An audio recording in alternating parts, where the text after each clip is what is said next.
ಅವ್ರಿಗೂ ಕೂಡ ಎನ್ಕ್ವೈರಿ ನಡೀತಾ ಇದೆ. ನಿಮಗೂ ಎಲ್ಲ ಗೊತ್ತಿದೆ.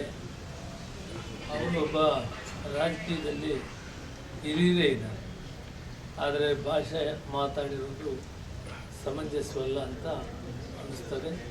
ಅವರನ್ನೆಲ್ಲ ತಿದ್ದುಪಡಿ ಮಾಡಿಕೊಳ್ಳಿ, ಅವರಿಗೆ ದೇವರು ಒಳ್ಳೆ ಬುದ್ಧಿ ಕೊಡಲಿ.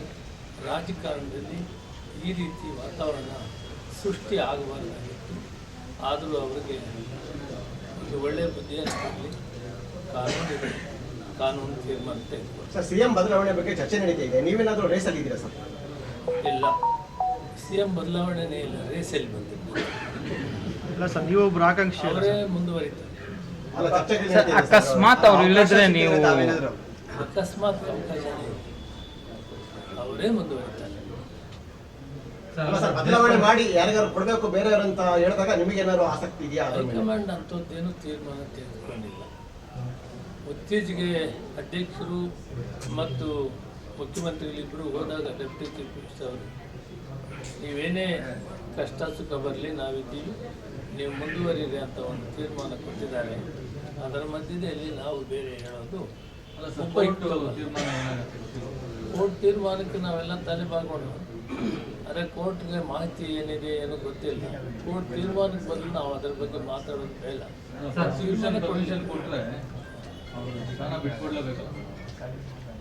ಆ ಕಾಲ ಬರಲ್ಲ ಅಂದ್ಕೊಂಡಿದ್ದೀನಿ.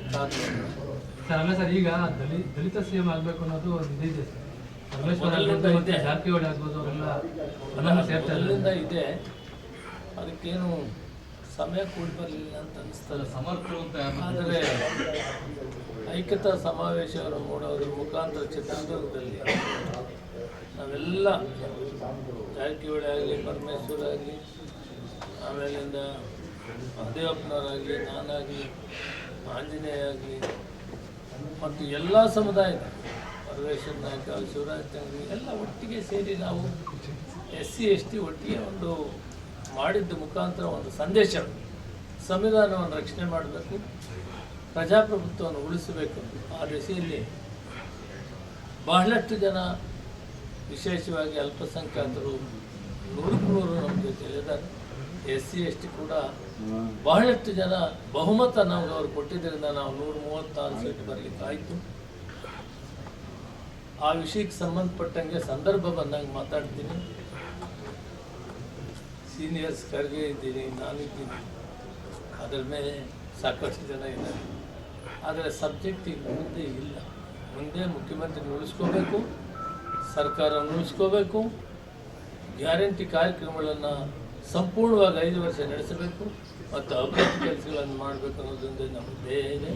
ಆದ್ದರಿಂದ ಮುಖ್ಯಮಂತ್ರಿ ಬದಲಾವಣೆ ಇಶ್ಯೂ ಜಾರಕಿಹೊಳಿ ಅವರು ಹೈಕಮಾಂಡ್ ನಾವು ಮೀಟ್ ಮಾಡಿದ್ದಾರೆ.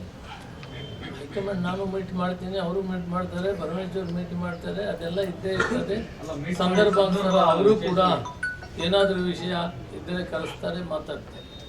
ಜಾರಕಿಹೊಳಿ ಕೂಡ ಆ ಸಮುದಾಯದ ಅತ್ಯಂತ ಹಿರಿಯ ನಾಯಕರು, ಜನರ ಮಧ್ಯೆ ಇರೋರು, ಜನ ಸ್ಪಂದನೆ ಮಾಡುವಂಥವ್ರು. ಆ ಬಗ್ಗೆ ಯತ್ನೆ ಮಾಡ್ತೀವಿ. ಸರ್, ದೇಶಪಾಂಡೆ ಆಗ್ಬೋದು, ಮತ್ತೆ ಇವರು MB ಪಾಟೀಲ್ ಆಗ್ಬೋದು, ಮತ್ತೆ ಶಿವಶಂಕರ್ ಇವರಾಗ್ಬೋದು, ನಮಗೆ ಕೊಡಬೇಕು ಅಲ್ಲ, 16 ಜನ ಎಲಿಜಿಬಿಲಿಟಿ ಕ್ಯಾಂಡಿಡೇಟ್ಸ್ ಇದ್ದಾರೆ. ಹೆಸರುಗಳು ಹೇಳದೇ ಇರೋ ಬಹಳಷ್ಟು ಮುಖ್ಯವಾದಂಥವು ಇವೆ. ಆದರೆ ಸಬ್ಜೆಕ್ಟ್ ಇಲ್ಲ ಅನ್ನೋದಕ್ಕೆ ನೀವು ಅದನ್ನು ಪದೇ ಪದೇ ನಾನು ಒತ್ತಾಯ ಮಾಡಿದ್ರೆ ನಾನೇನು ಹೇಳೋದಿಲ್ಲ.